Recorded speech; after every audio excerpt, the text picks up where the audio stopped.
एका आजींना चाचा भैया सारख्या जेनझी ट्रेंडला ढोलकीच्या तालावर लोकगीतात बदलताना तुम्ही कधी पाहिलं आहे का?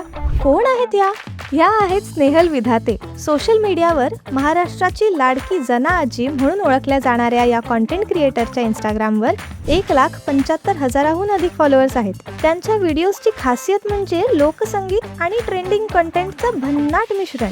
ओठांवर लोकगीतांची चाल, ढोलकीचा ठेका आणि विषय मात्र अगदी आजच्या पिढीचे. कधी त्या जुन्या बॉलिवूड गाण्यांना लोकसंगीताची जोड देत, तर कधी एखाद्या व्हायरल स्लँगला पारंपरिक चालीत गुंफून त्याला वेगळ्याच उंचीवर घेऊन जात. संगीत, विनोद आणि भन्नाट स्क्रिप्ट यांच्या संगमामुळे त्यांनी सोशल मीडियावर स्वतःची वेगळीच ओळख निर्माण केली आहे. स्नेहलाची एक गोष्ट मात्र सिद्ध करतात: काळानुसार बदल स्वीकारला तर पारंपरिक चाली सुद्धा ट्रेंडिंग बनू शकतात.